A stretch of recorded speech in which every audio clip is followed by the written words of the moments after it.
Alright. Yeah, man.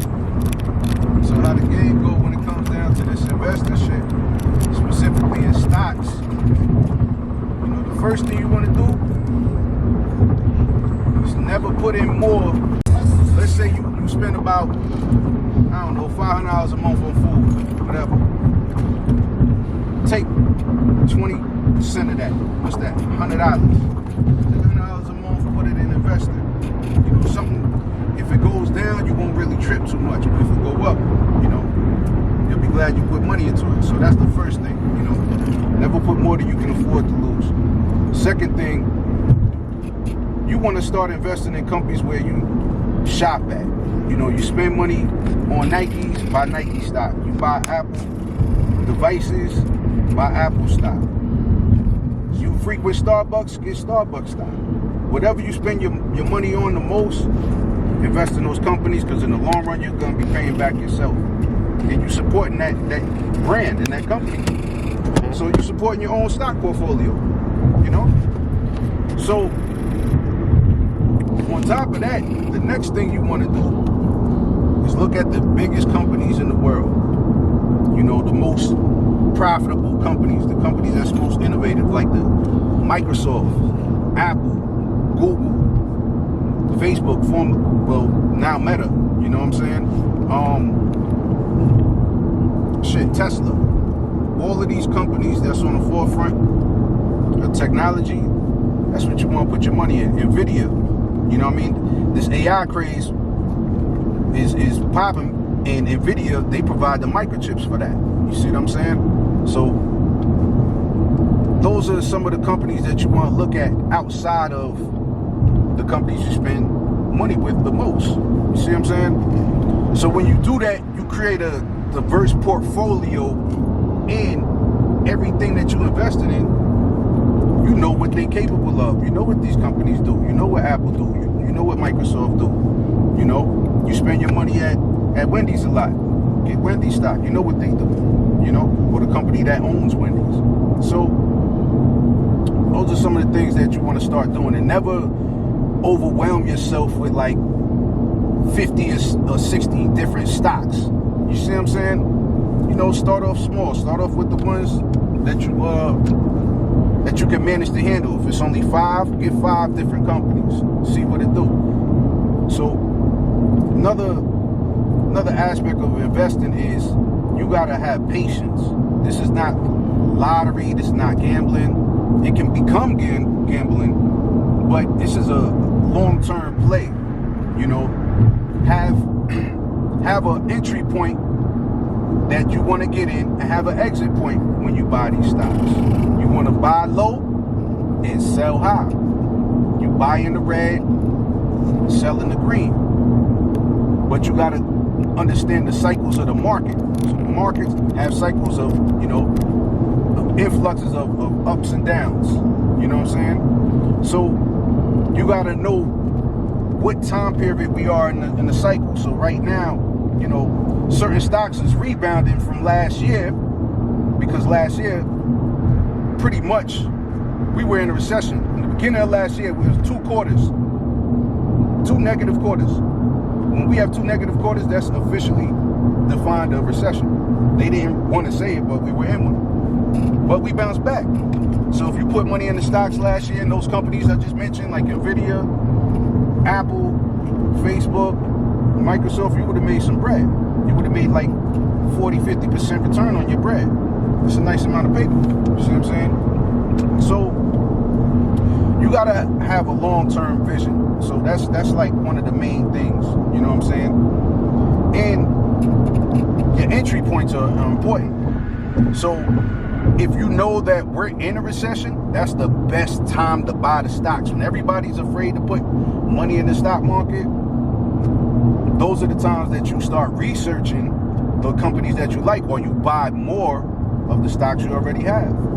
See what I'm saying? So those were the investing principles that was given to me that helped me, you know, get this vehicle, you know, get my devices, and pretty much give me my foundation to financial literacy. And it helped me out tremendously, because once I understood stocks, and when I saw my investment go up after a good 2 years, I was like, oh shit, I just wish I would have put more in, because if I would have put more in instead of a couple of thousand, I would have had several hundred thousand. You know what I'm saying? If I knew what I was doing, but I was just getting started. So I'm happy about, you know, my return, because now I know what to do.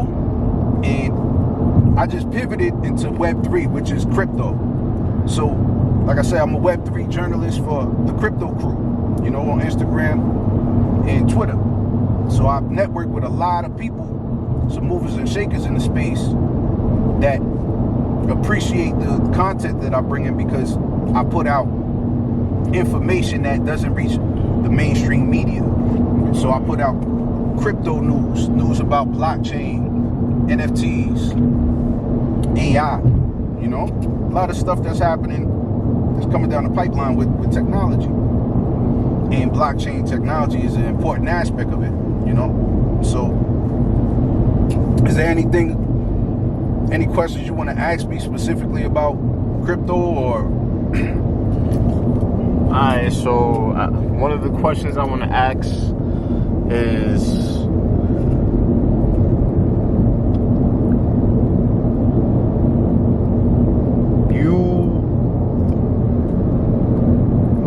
I don't got no questions right now. All right, cool. I don't got no questions. Well, I'll tell you how I made the pivot into stocks, into crypto. Yeah, how you made the pivot into stocks into crypto? Because that's like a change. Is crypto and stocks similar? Well, here's the thing. I don't like the term cryptocurrency, because when we hear currency, we think of money.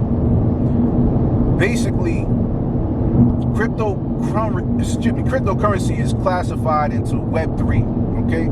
So let's dial it back to what's Web3. Let's go to Web 1. Web 1 was the first iteration of the internet. That's the Google, you know, the Amazons, the Yahoos, you know, that the first iteration of the internet that came out in the 90s.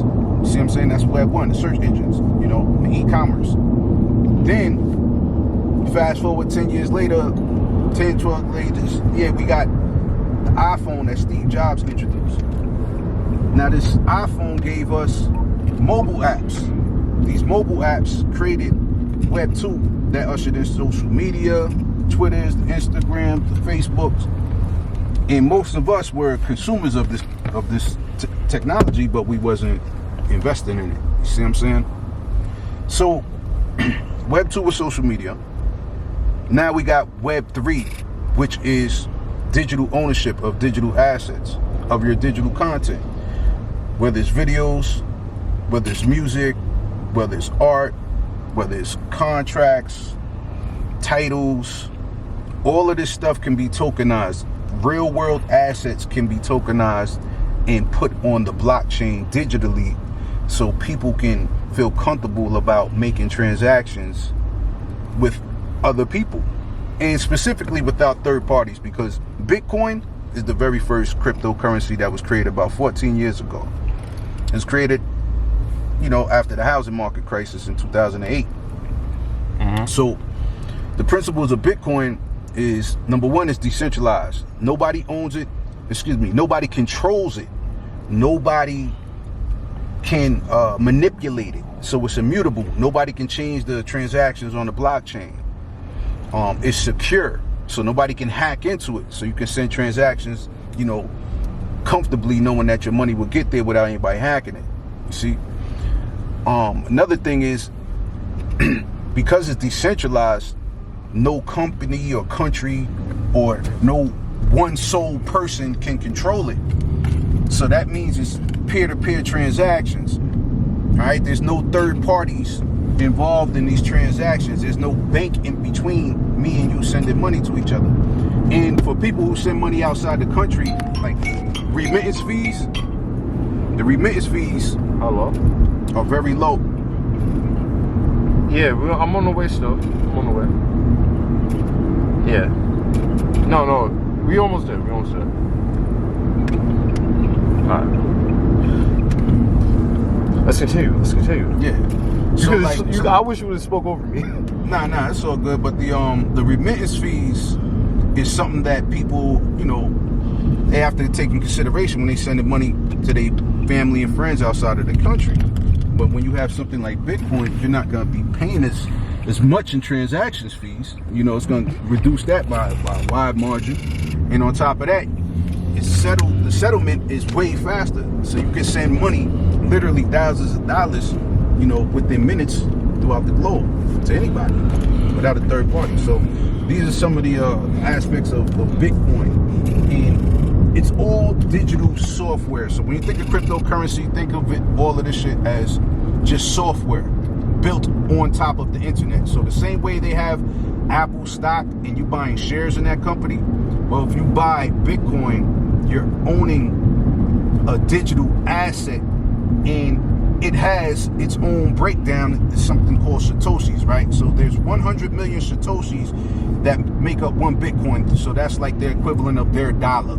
You see what I'm saying? Or a digital dollar would be like, you know, a Satoshi, even though it's not, one Satoshi is not valued at $1. Hopefully one day it will be, and that'll be amazing. But right now it's still early. Bitcoin only has a market cap of about like $500 billion, you know, which may seem like a lot. It sounds like a lot, but in the grand scheme of things, the global market cap is well way more than that. I can tell you that much. It's in the trillions.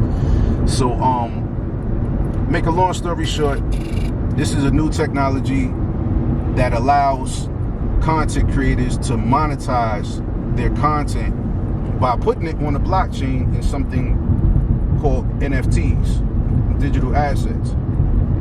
And companies are getting into it too, like Nike, Starbucks, you know, Coca-Cola. There's a bunch of big companies that's jumping into this space, and they're doing, like, you know, royalty points for digital art that they may release, or they'll have loyalty points for people who own NFTs and they happen to frequent, like Starbucks. You can get these loyalty points and you'll get like free Starbucks. You know what I mean? So it's different ways you can use this technology. It's digital ownership. I love it because it allows me as a graphic designer, you know, to put my art out there, and if people want my art, it's now tokenized when I mint it on a blockchain such as Ethereum. Ethereum just allows people to take their digital content and put it on the blockchain and tokenize it and sell it. You can fractionalize it as well. But the best part about being a creator of an NFT is that I can put a royalty on it, and that royalty goes on in perpetuity for the life of that NFT that I created. So the best part about it for a collector is that as the value of this NFT goes up, they can sell it, reap the benefits from owning the NFT and selling it, and I'll just get my little 5-10% whatever royalty I put on it. So damn, I hate to have to go to work. I wish we could continue. It's all good, you know, with a little research, you know, a few years and some great investments, you'll be able to not be working for anybody anymore, and you know, you'll be doing your own thing. Alright, so I'm about to upload this right now. Thanks, my guy. Yeah.